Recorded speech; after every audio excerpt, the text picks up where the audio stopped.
Waalaikumsalam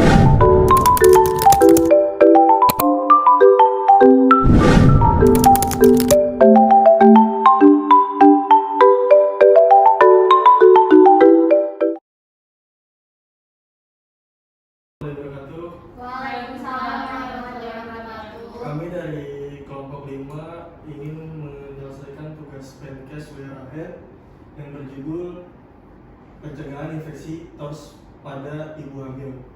Dari kelompok ini terdiri dari saya sendiri, Randy Erlangga, dengan NIM 01221106. Saya Salsabila Cahayalifta dengan NIM 0122111092. Saya Safira Rahmadania dengan NIM 0122111089. Saya dengan Delta Iswahid dengan NIM 0122111061. Saya dengan Titis Krisneni dengan NIM 0122111097.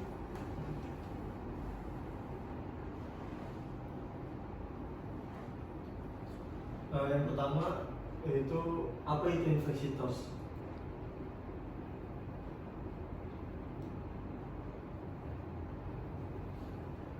Di sini ada pengertian infeksi TOS ya, Ibu. Jadi pengertian infeksi TOS itu adalah akronim dari beberapa penyakit yaitu toxoplasmosis, rubella, cytomegalovirus, dan herpes simplex yang sering menimbulkan infeksi kongnital dalam bentuk hampir sama yaitu mikrosefali, ketulian, dan kebutaan. Kehamilan dapat terjadi abortus, persalinan prematur, dan pertumbuhan janin terlambat. Di situ ada toxoplasma adalah sejenis infeksi yang disebabkan oleh sejenis parasit Toxoplasma gondii yang biasanya ditemukan pada kucing. Infeksi ini dapat menyebabkan pertumbuhan janin menjadi terhambat, kelainan mata, cacat otak, abortus, atau malah mati saat dilahirkan. Terus ada rubella, itu infeksi virus yang dapat menyebabkan infeksi kronik intrauterin, mengganggu pertumbuhan dan perkembangan janin. Rubella disebabkan oleh virus Plasmodium yang mengandung RNA. Terus ini ditularkan melalui droplet dari ibu hamil kepada janin. Terus ada cytomegalovirus atau lebih sering disebut CMV adalah infeksi opportunistik yang berhubungan dengan HIV. Virus ini dibawa oleh sekitar 50% populasi dengan 90% penderita dengan HIV. Cytomegalovirus juga merupakan anggota keluarga virus herpes yang digunakan herpes viridae. CMV sering disebut sebagai virus paradoks karena bila menginfeksi seorang dapat berakibat fatal atau dapat juga hanya di dalam tubuh penderita seumur hidupnya. Terus ada tujuan infeksi TOS. Adapun tujuan dari pembuatan makalah ini adalah sebagai berikut. Tujuan umumnya setelah disusun makalah ini diharapkan pembaca mampu mengetahui dan memahami tentang penyakit infeksi TOS dan memahami tentang penyakit infeksi TOS sehingga dapat mencegah terjadinya infeksi TOS. Terus di sini ada tujuan khususnya, mengetahui apa yang dimaksud dengan infeksi TOS, memahami penyebabnya, terus mengetahui tanda dan gejala, mengetahui pemeriksaan untuk infeksi TOS-nya. Di sini ada cara penularan infeksi TOS. Penularan TOS pada manusia dapat melalui dua cara. Pertama, secara aktif didapat, dan yang kedua secara pasif bawaan.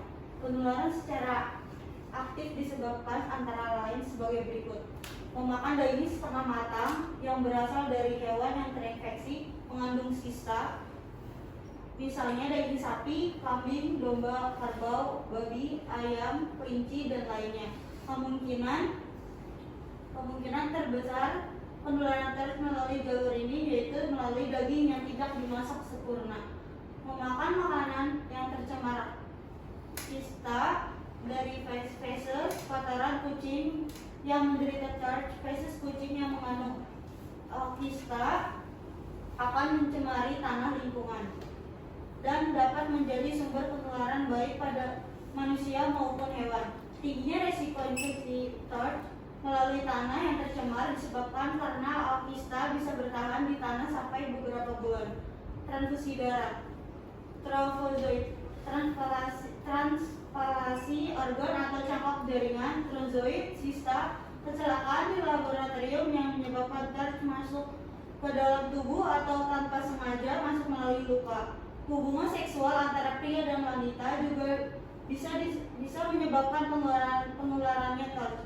Misalnya seorang pria terkena salah satu penyakit TORCH, kemudian melakukan hubungan seksual dengan seorang wanita, padahal sang wanita sebelumnya belum terjangkit. Maka ada kemungkinan wanita tersebut nantinya akan terkena penyakit TORCH, sebagaimana yang pernah diderita oleh lawan jenisnya melalui plasenta. Hal ini ditularkan oleh ibu hamil yang menderita TORCH kepada janin yang dikandungannya melalui air susu ibu atau ASI. Hal ini bisa terjadi jika ASI berasal dari ibu yang menderita TORCH, maka ketika menyusui penyakit tersebut bisa menular kepada sang bayi yang sedang disusuinya. Selanjutnya, penyebab infeksi TORCH. Penyebab utama dari virus dan parasit TORCH, Toxoplasma, rubella, CMV, dan herpes adalah hewan yang ada di sekitar kita seperti ayam, kucing, burung, tikus, merpati, kambing, sapi, anjing, babi, dan lainnya.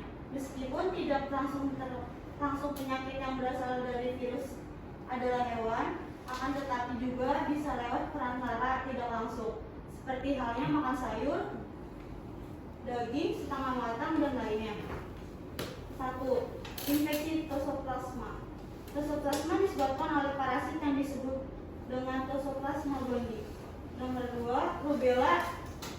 Infeksi virus rubella merupakan penyakit ringan pada anak dan dewasa.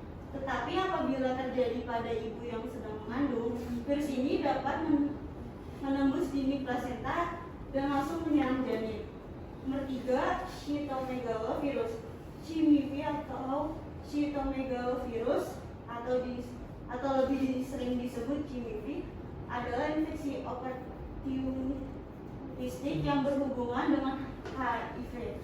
Virus ini dibawa oleh sekitar 50% populasi dan 90% dengan HIV. Virus ini ditularkan melalui kontak intim dan atau berulang dengan mengidap virus melalui transmisi vertikal dari ibu ke janin. Transfusi darah, transplantasi organ atau sumsum tulang. Virus ini dapat ditemukan dalam urin, sekresi orofaring, sekresi seltik, vagina, semen, ASI, air mata, dan darah. Nomor 4. Herpes simplex. Herpes simplex disebabkan oleh virus herpes simplex tipe 2 HCI. Tipe 2 virus ini berada dalam bentuk laten, menjalar melalui serabut syaraf, sensorik, dan beriang di ganglion sistem syaraf otonom. Virus ini dapat ditularkan melalui kontak badan dan seksual. Infeksi bisa tertular dari bayi saat proses persalinan karena adanya gesekan dengan alat kelamin. Virus ini menyerang vagina dan labia bibir kemaluan. Berikutnya ada tanda dan gejala dari infeksi toraks. Yang pertama yaitu ada toxoplasma pada ibu dan pada janin.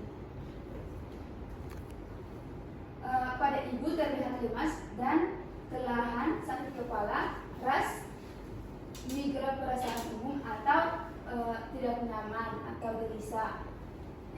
Yang kedua yaitu pembesaran kelenjar luka pada cervix posterior. Yang ketiga yaitu infeksi menyebar ke saraf, otot, korteks, dan juga dapat menyerang sel retina mata. Yang keempat yaitu infeksi toxoplasma berbahaya bisa terjadi saat ibu sedang hamil atau pada orang dengan sistem kekebalan tubuh tergantung. Misalnya penderita AIDS, pasien transplantasi organ yang mendapat obat penekan respon imun. Yang kedua yaitu pada janin, lahir mati. Yang kedua yaitu interus dengan pembesaran hati dan limfa. Yang ketiga yaitu anemia. Yang keempat pendarahan. Yang kelima radang paru.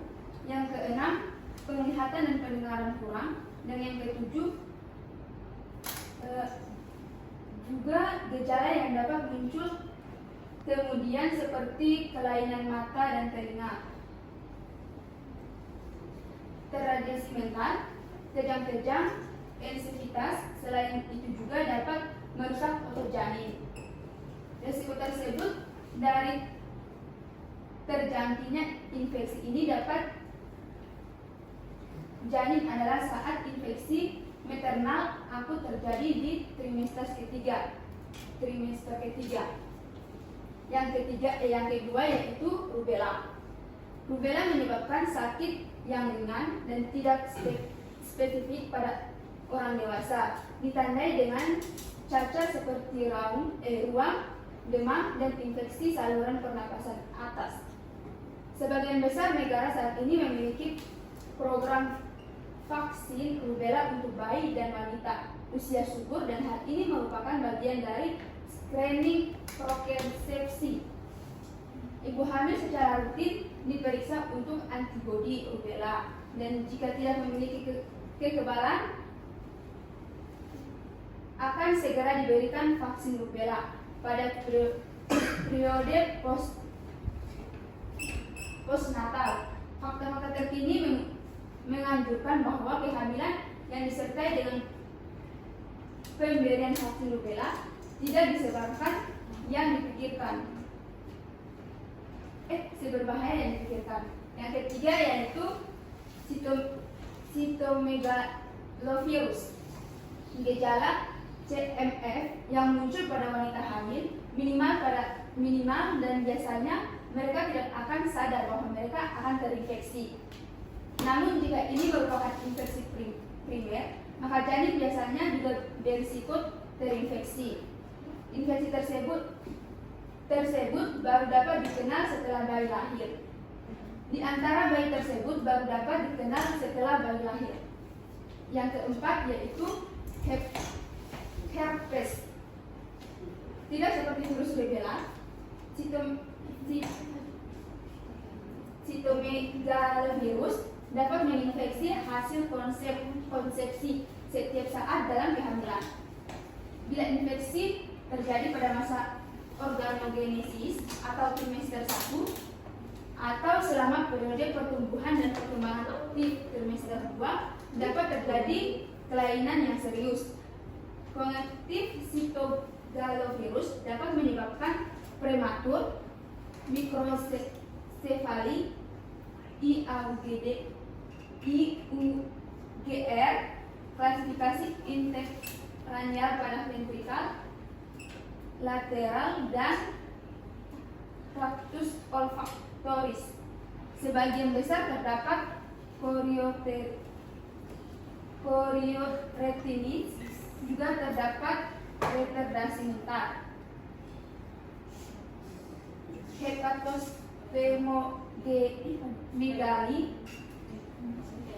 ikterus purpura, trombositopenia, DIC, infeksi pada trimester 3 berhubungan dengan kelainan yang bukan disebabkan karena kegagalan pertumbuhan somatik atau pembentukan psikomotor.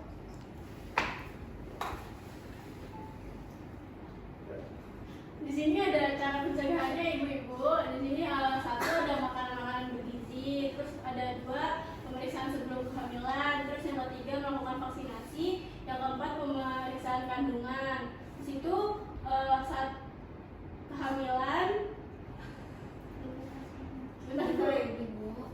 di situ saat makan bergizi sebaiknya ibu mengonsumsi banyak makanan bergizi. Itu cukup juga dengan membuat tubuh tetap sehat dan kuat. Terus lakukan pemeriksaan sebelum kehamilan itu untuk mempersiapkan dalam tubuh terhadap virus atau bakteri yang dapat menyebabkan infeksi TORS.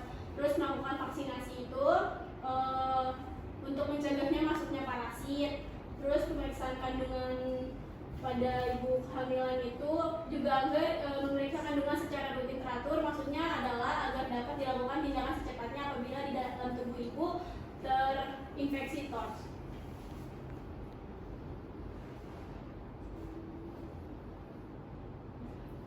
Selanjutnya, Nah, sebelum itu saya akan membagikan leaflet agar ibu-ibu bisa untuk bertanya ibu-ibu.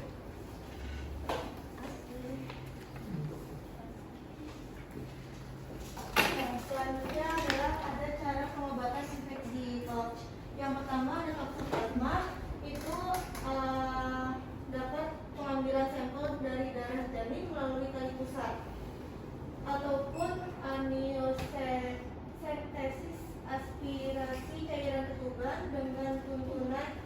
ultrasonografi. Menurut penelitian, hasil screening antenatal untuk toxoplasmosis dapat ditingkatkan dengan kombinasi screening menggunakan ultrasound. Nah, dalam pengambilan sampel darah janin ini melalui tali pusat ini, keberhasilannya ada 44 dari 49 kehamilan.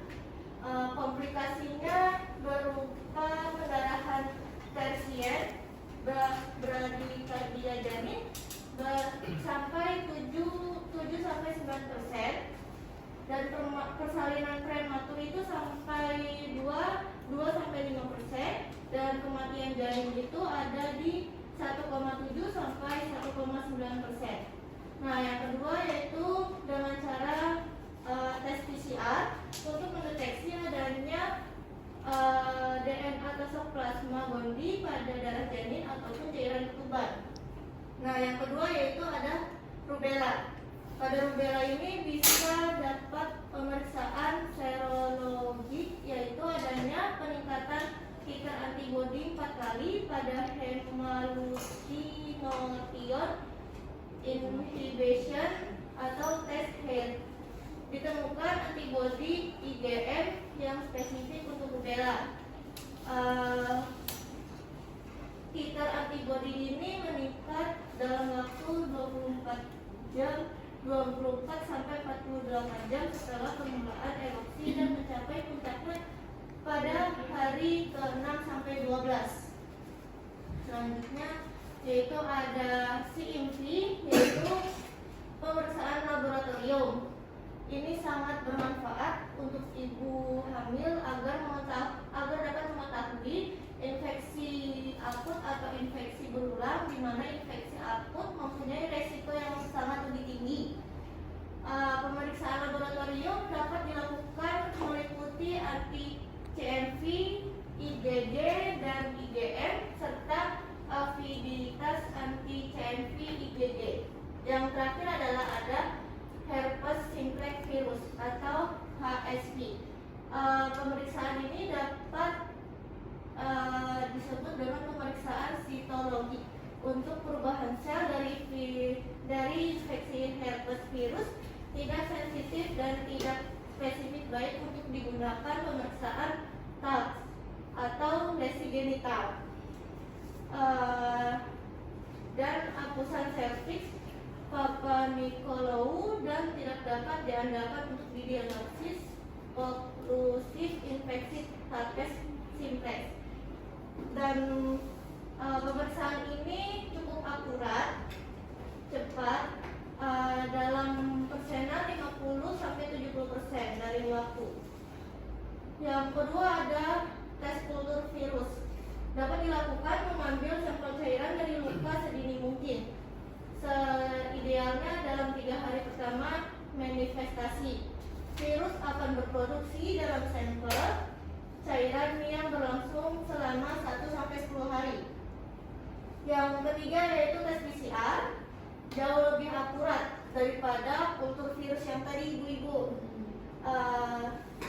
Dia merekomendasikan tes ini untuk mendeteksi herpes dalam cairan cerebrospinal ketika mendiagnosa herpes encephalitis. Yang terakhir yaitu ada tes serologi. Tes ini mengidentifikasi antibodi yang spesifik untuk virus dan jenis herpes simplex virus 1 atau HFV 1 atau virus herpes simplex kedua atau HSV 2.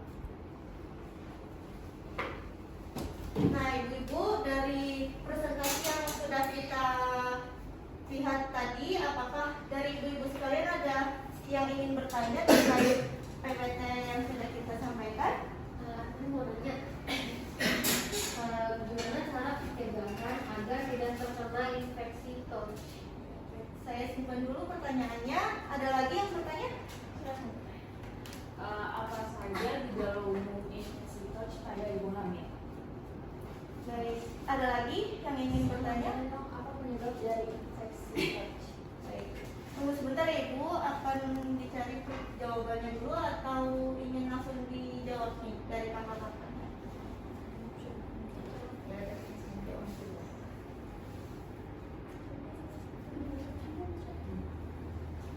Di sini saya akan menjawab pertanyaan yang pertama, yaitu gimana cara pencegahannya agar tidak terkena infeksi toraks.